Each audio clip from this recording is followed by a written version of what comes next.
The Rocket Review is sponsored by Why Not Saloon.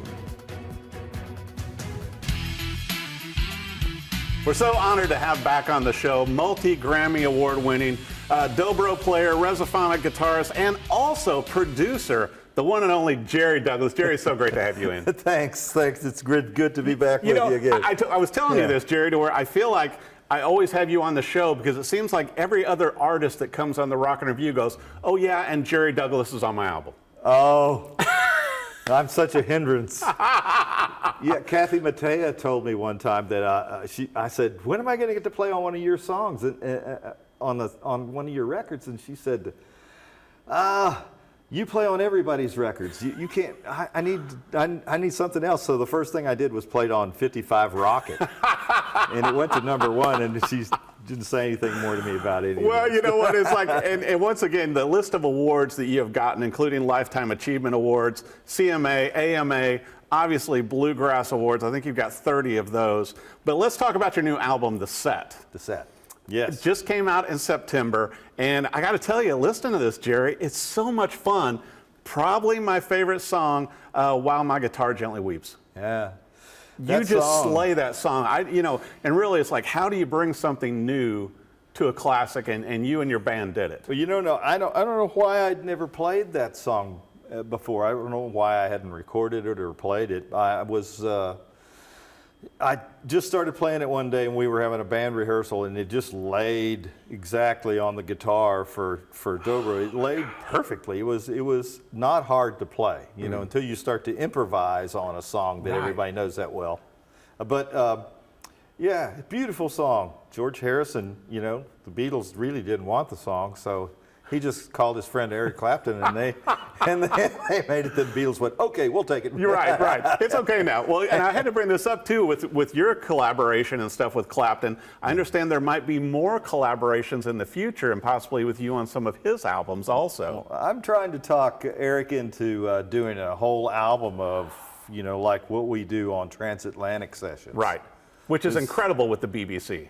I brought them down to Abbey Road studio in London, in the same room the Beatles cut everything, and we recorded with Eric. I produced four songs, and two of them are coming out on his new record. How incredible, Jerry! It's just like, well, we had ulterior motives all the way along, but we got in the studio, and I'm looking at I'm a gear nerd, so I'm looking at the microphones, and they have EMI stamped on them, so I know the Beatles played through these microphones, and just a nerd, just a studio nerd. But I was looking at that stuff and just looking around the room, and seeing, and there's Eric Clapton sitting there, and all my Scottish buddies and my Irish buddies are all there too. Right. It was perfect. How amazing. Well, and I got to tell you this too, listening to The Set, and you've had 12 solo albums and 2 with the Jerry Douglas Band, but I felt like The Set, and it's such a fun name to me, and I love the cover, and we're going to talk about that, but I felt like, just like when I've seen you live, it felt like a live show, and certainly for the mixing and for your ear as a producer also, which you've worked with other artists, just like Molly Tuttle on 2 of her albums, the depth that you got with the music to bring out all the instrumentation and the bass, because a lot of times when the person in charge is, let's say hypothetically, on Dobro, it's all Dobro, and it's like going, it seems like there used to be like a mandolin or a bass or something. There used to be other people in this band. Yeah, but you don't do that. No. No, I like to pass it around. I like to see what other people have to say. Mm-hmm. And my band, especially Daniel Kimbrough playing bass, he's just amazing. He's an arco player, and that's really hard. Right. I mean, for bass players to go to the bow. Edgar Meyer was like in our town. Edgar's the icon, the bass icon here, and he's, a lot of people have fallen into that category now, that arco players and upright pits players. But Daniel's great. The instruments sound great, first of all. All of the instruments sound, and also the vocals. Yeah, the vocals. Why do you laugh? The vocals sound amazing on this thing. Well, my whole career I've been a vocal backer. It's like, and then I get this band and somebody has to sing, so I guess it's me. And so I'd always been a singer, but I'd always had like Alison or Vince Gill or Dan Tominski or, you know, like slackers. all these people. Tasteless people who can't sing. Sing and lead. People who can't sing. Yeah. Yeah, I'm trying to help them. Not true. None of that. But it's fun to sing. I was a singer when I was a little kid, and I played guitar and mandolin, things that stopped the note. Yeah. Things that had frets that stopped the note. So now I'm playing this instrument that I have to keep in tune because the fret is in my left hand and I'm moving that. Yes, you are. So I have to be in tune. So I have to try to sing and play this guitar at the same time. It's like it's all coming from the same place. So it's like I'm so lucky I've got these guys, you know, who will take up my slack. But you've had this band together with the Jerry Douglas Band since 2016 now? Yeah, well, no, this band, Daniel's been with me for 11 years, Christian 10, and Mike 8. Mike, I hired Mike. His audition was Telluride, a bluegrass festival. Nothing like a break-in. Hey, it's just a relaxing little show. Don't worry about it. Don't be scared. There are only 10,000 of them. We're playing the Station Inn. It's small. That's a scary place to play. It is a scary place to play. It's much more scary for me than playing to 10,000 people. Very intimate. But you get to where you really like it. You really love it. You know, you can look at somebody close up and they're smiling, so you're smiling. Well, I've got to bring this up too, to where you, you know, obviously with the European tour, sold out all these shows. And you brought up also with the TV show with Transatlantic on the BBC. Yeah. I've got to bring up the incredible album cover because it looked to me like I felt like I knew that castle. It was like, I've seen this castle before, but not in watercolor. So we've got a special artist and a special castle, I understand. There was a friend of mine, Willie Matthews, he's a famous Western watercolor artist. Mostly he does a lot of cowboys and horses and, you know, cows and stuff, you know, but he's gone to China and done, you know, painted China. He's with a roller. Oh my God. Yeah. And then, but in Ireland, and he lived in Ireland for a long time, but he was in Scotland visiting us at the Transatlantic when we were starting. We start the tour in Glasgow and we rehearse for 3 days, play the Grand Concert Hall there, and then we take it on the road for 10 days and we end up in London. Wow. And, but Willie was up in the Highlands painting, just taking it all in and painting. And he's an amazing painter. And I went to his hotel room, and all the way around his hotel room were all these paintings that he had started and were in different, you know, they weren't all finished, and hardly finished at all. But I asked him if he would do my album cover. So he did, and he sent me, and I wanted it to be from the first day. This has been planned as an LP, right? So thankful, something so thankful you can pick up and look at, you know, and it folds out, and you can look at the inside, all the pictures, you know, and get all the information about the songs. It's visual. It's a visual piece, and then there's the audio piece, you know, and so. I'm really happy with it because it's and like you say, a lot of these songs sound live, right? And they mostly are. And but I wanted to do a record where we could play these songs live on the show. People could walk away with most of the live show, and if they liked it, they could take it home with them.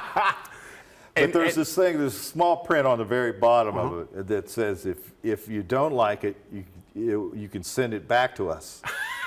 And in 2 months, we'll send you something we don't like. Right, exactly. Isn't that fair? But how can you go wrong with an album cover that has the Monty Python castle on it? We got busted on that the very first day we posted the picture. Some guy wrote in and said, "Hey, isn't that the Monty Python castle?" And it is. So it is. So if people come back and they don't like the music, then you will taunt them a second time. Yes. Yeah. But Willie and I know the guy that owned the castle, and he gave us, you know, full blessing. How amazing! Well, I've got to ask you this question too, Jerry. Then is obviously when you're doing your incredible shows with the Jerry Douglas Band, the song that you typically end with as the encore is Sir Aly B. Why? Sir Aly Bain is who it is, and Aly is my co-musical director on the Transatlantic Sessions. And there's so much of me, I mean, it's sort of, I think of it as a legacy piece, what we did over there with Transatlantic Sessions, that we would bring people from here, from the United States, and match them up with people from the UK, right, and just throw them together and come out with these songs, just you know, brilliant. these collaborations. And that's what the show is all about. And James Taylor's been there, Alison's been there, Bela and Sam have been there. You know, it's just like I could pull as many of my friends in as I can. And also, you've been on all their albums. And I played on some of their records too. All of them. You played on a lot, all those people, all those artists. All those artists I've played for. But there were a lot of people that I didn't know that I was just really interested in, and we would bring over. Teddy Thompson was over. Yeah.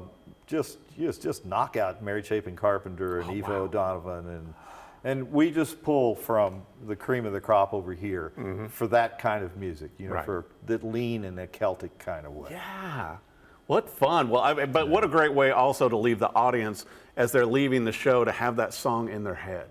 That's the idea. You know, that is a really nice, because we play this really fast one as the last song of our set, you know, and I go, well, you know, I can't, it would be unkind of me to leave you in this state and have you driving home, getting speeding tickets. Right.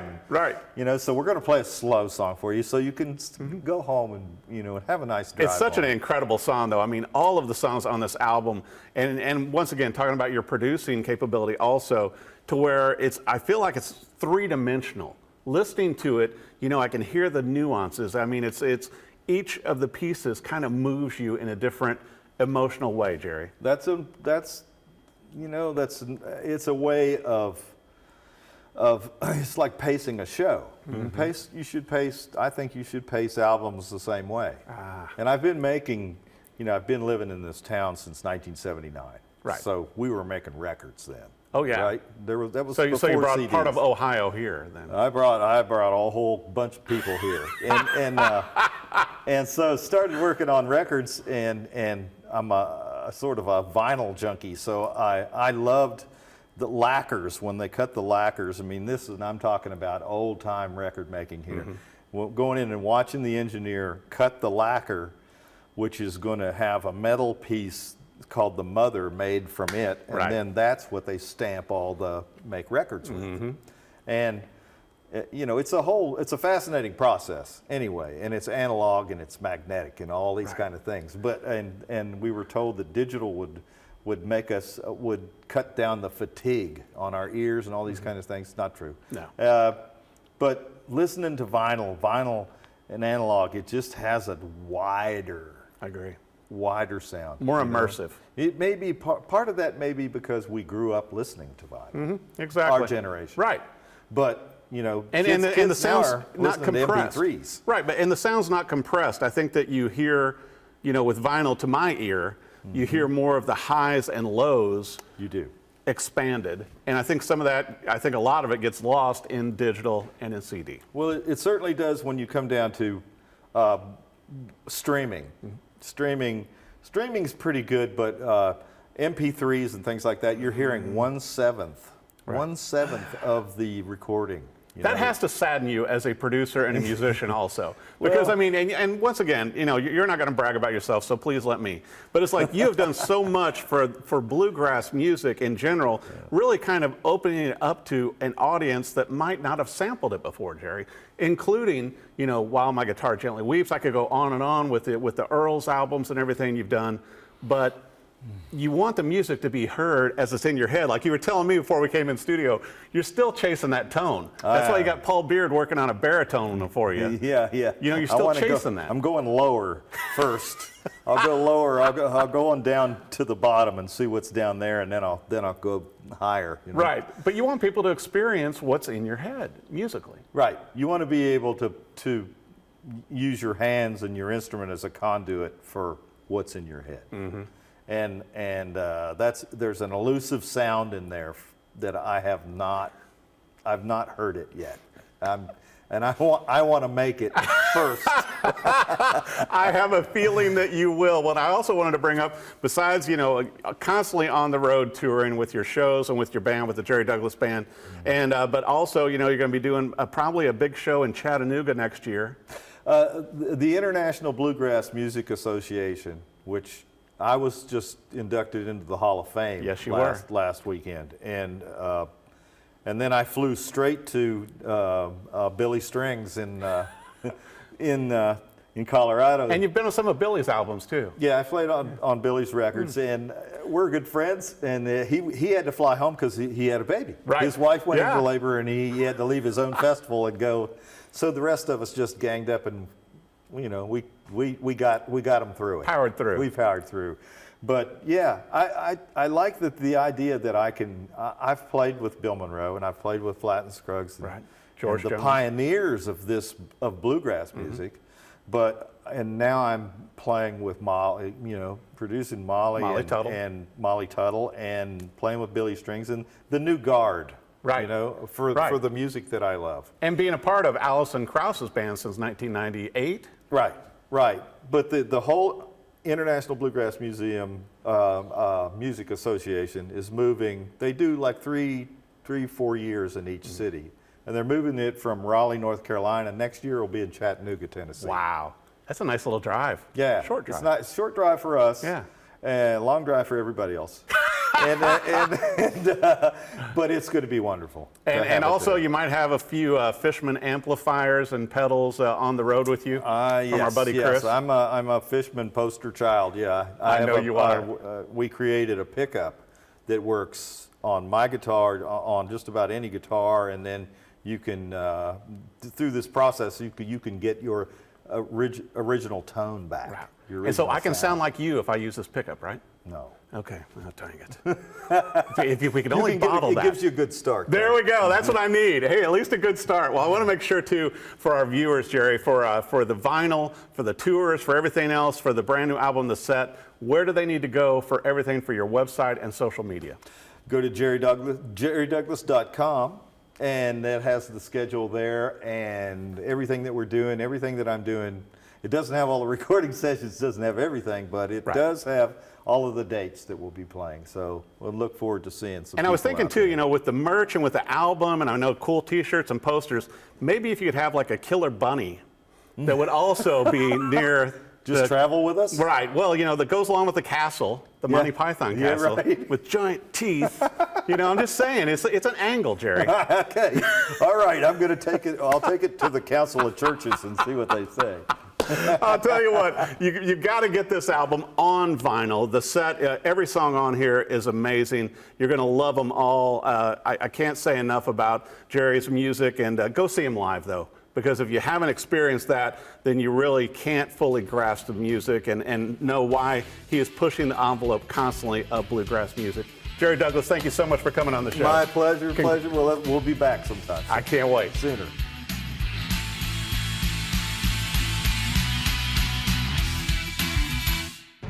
The Rocket Review is sponsored by Why Not Saloon.